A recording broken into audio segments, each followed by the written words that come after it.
কথাগুলো নিজেও জানুন, অন্যকেও জানার সুযোগ করে দিন।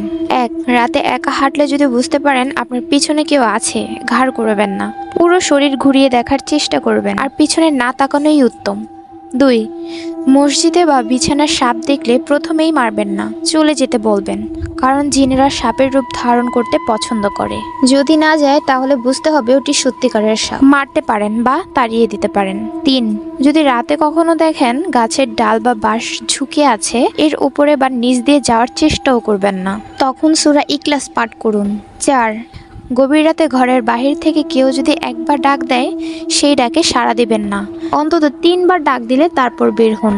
5. যদি কখনো গাছের ডগায় বা ডালে অস্বাভাবিক কিছু দেখতে পান, দ্বিতীয়বার না তাকিয়ে মাটির দিকে তাকিয়ে চলে যান।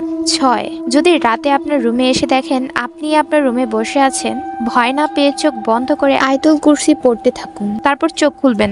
ভয় পাওয়ার কোনো কিছুই নেই, এটা আপনার সাথেই থাকা কারেন্ট জিন। 7. রাতে কখনো চিত হয়ে ঘুমাবেন না, আর যদি ভয়ের স্বপ্ন দেখেন বুকের বাম পাশে 3 বার থুতু ফেলবেন। 8. পুকুরে বা নদীতে গোসল করার সময় যদি দেখতে পান আপনার পা টেনে কেউ নিচের দিকে নিয়ে যাচ্ছে, তাহলে প্রথমেই চিৎকার করবেন না, প্রথমে কষ্ট হলেও দোয়া ইউনুস পাঠ করুন। 9. যদি কখনো দেখতে পান কুকুর বা বিড়াল আপনার সাথে অস্বাভাবিক আচরণ করছে, তাহলে সাথে সাথে মাটিতে একটা বৃত্ত এঁকে তার ভিতরে তাড়িয়ে যান আর দোয়া ইউনুস পাঠ করুন। 10. যদি কখনো রাতের বেলায় পথ হারিয়ে ফেলেন বা একই রাস্তা বারবার চলে আসেন, তাহলে আজান দিবেন, ঠিক হয়ে যাবে। 11. রাতে ঘুমের মধ্যে যদি দেখতে পান আপনার বুকে কেউ ভর করে আছে, চিৎকার করবেন না, চিৎকার করে কোনো লাভ নেই, কারণ আপনার চিৎকার কেউ শুনতে পাবে না। আপনার জানা কোনো সূরা বা আয়াত পাঠ করতে থাকুন তখন। 12.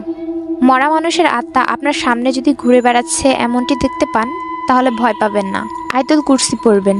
জিনেরা এমনটা করে থাকে মানুষদেরকে ভয় পাওয়ানোর জন্য, শুধু সালাম দিয়ে চলে যাবেন। 13. কবরস্থান পবিত্র জায়গা হলেও সেখানে গুল নামক জিন থাকে, সতর্ক হওয়া উচিত। আয়নার মধ্যে জিন প্রবেশ করতে পারে, তাই পর্দা দিয়ে রাখবেন। বাথরুমে আয়না রাতে না দেখাই ভালো। আশা করি কথাগুলো মস্তিষ্কে গেঁথে রাখবেন, কাজে আসতে পারে।